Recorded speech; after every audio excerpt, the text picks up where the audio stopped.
ben Amerikan teritoriyasına geçtim toprağına. Seyretten yani pasportum bağırladılar.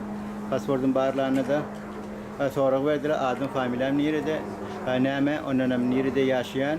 Ayda adreste neme iş veren meşgul olayan. Açan gelin ön gelin gelen akmayın Amerika deyip sonra verdiler. Bu ne işten sonra? Ben hem mesela yerine cevap verdim. Elbette bulan ödüllerini. Bir de Meksiko ile de adıma yardıma düştü. Şu an bir düştüğünüzün filmlerde görüyoruz. Adamlar ev kaydını şadan çıkan olmalı. Elbette yani ki belli. Yine bir de berikliğin yerlerle ne serhet yeriydi.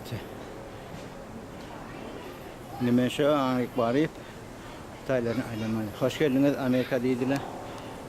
Ne çok İran'a olmadan bir sonra verdi. İran pasportu vardı sonra verdi. Elbette hem adım bağlıydım. Ben hiç için gidemez kaydım verdiydim.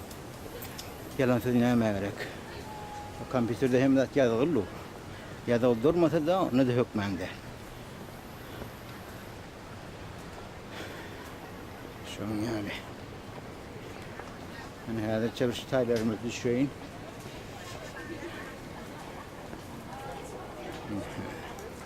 Bir de o taraftan görüyorum. Ankara'da kamera şuraya attım.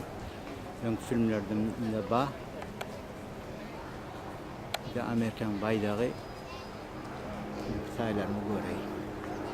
Neticede bir köprüden Ahun Ağa'da gelmek için mümkün Ahun Ağa bilen birlikte Ahun Ağa'lara gideyim.